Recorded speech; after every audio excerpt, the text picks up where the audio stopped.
Hey guys, welcome to my video about the dangers of labeling yourself an artist. I personally label myself as an artist, but I have been really thinking about this lately and I realized, wow, this is actually kind of dangerous to do. And I'm gonna get into why, okay?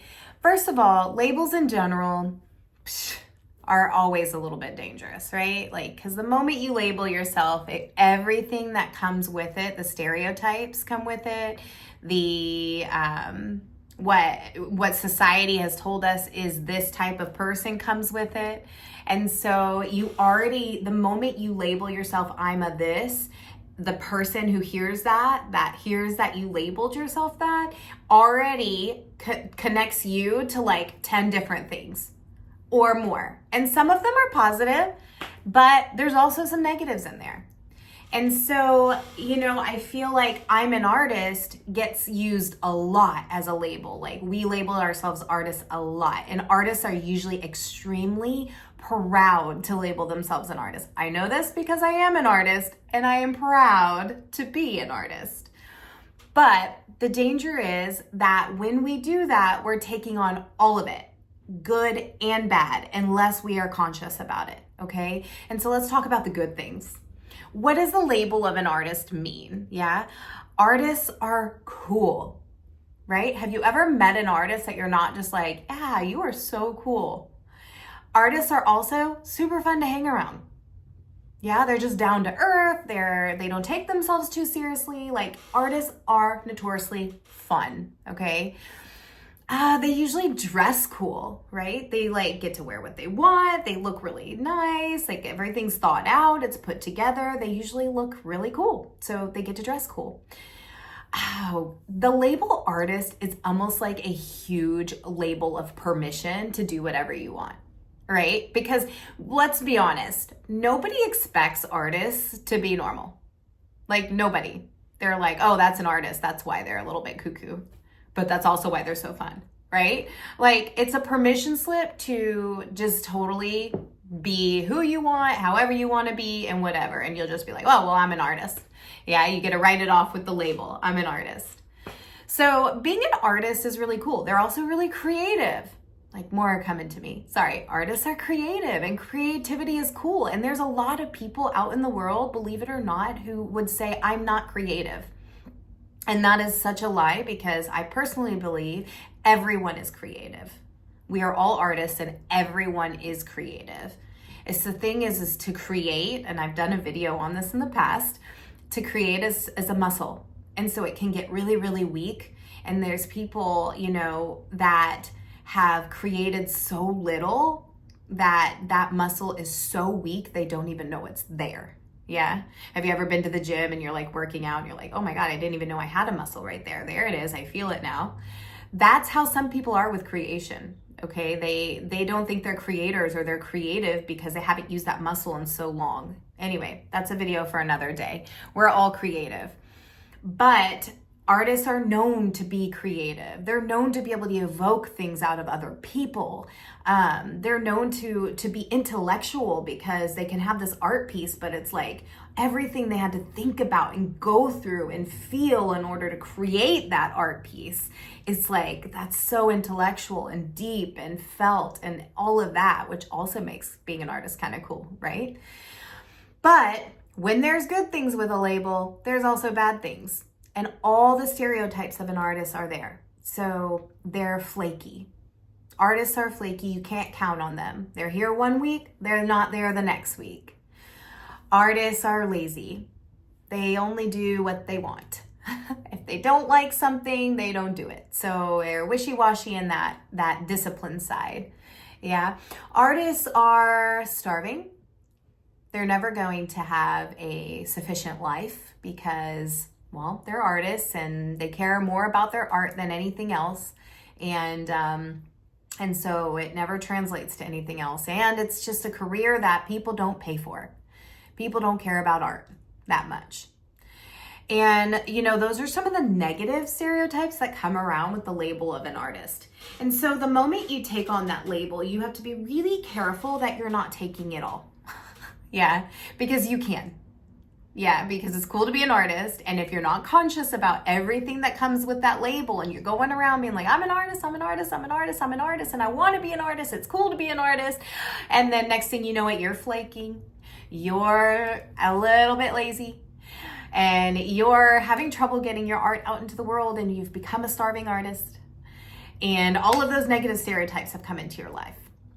So what do we need to do instead? So we get it, labels are bad. This being an artist can be dangerous if I label myself that, but I do love being an artist, so I am an artist. But what else can I do? Well, it's to remember that you're more than just an artist. We as humans are more than just one thing. You have more than just one gift. You have more than just one talent. Okay, maybe your art is your most passionate gift. Maybe your art is what you're called here to do, to create, but you're also other things. Okay, and so what we need to do in order to get our art out into the world and to not be starving artists, but to be totally taken care of by our art, to feel full inside, both taken care of monetary wise, but also taken care of spiritually and all of those things. Like, in order for that to happen, we have to holistically bring ourselves to the art. And that is to not see ourselves as one label, but to actually look at all the things that we have. And so a little exercise for you guys, if you've been labeling yourself an artist, is to write 2 lists, okay? And list 1, you're gonna write everything you're good at, or everything you're good at and everything you like to do. Okay, and these things could be like, oh, I've always been good with numbers, right? If you are good with numbers and you have art that you're bringing to the world, you could use your talent for numbers to set sales goals. You could bring your talent with numbers to set, say you're a painter, okay? And you're like, I want to sell 100 paintings this year. Okay, well, there's 360 whatever days in a year, and there's this many days in a month. So in a month, I need to sell this many paintings. You could reverse engineer your goal all the way down, all the way back to see a path on how to achieve that. Yes. And then it's about just hitting that to-do list, right? If you had a gift in numbers, you would be able to like foresee all that and bring that gift with the painting. And now you're that step much further and closer. When that's only bringing 2 of aspects of who you are together. What if you had a gift of organization? Right? And you could create structure and put everything in its places and this and that. Yeah, that could also help you. Yeah, you could find a way to organize where you could organize an events to sell your paintings at. Yeah, or maybe your gift is influence. Be careful with that label too, but maybe you have a gift of influence and you can use your influence to sell, like cold turkey sell. Go to events and sell your art. I went to an event once where a man, he made clothes and he would just wear them. And if you're in the Austin area, you may know him. You may have seen him. It was in Austin. I met this guy. He wears his clothes that he makes and he just goes out and he like double layers or has a backpack of other clothes and he'll sell them right off his body. Conversation with person, selling it, boom, next outfit on. Like, that's amazing. And that's just using a gift of socializing, right? And potentially influence, but honestly, he didn't even have to sell it really. It just looks so cool on him being himself, and people bought it. So that would be like a gift of socializing. And then, maybe you have a gift of collaboration and bringing things together. Yeah.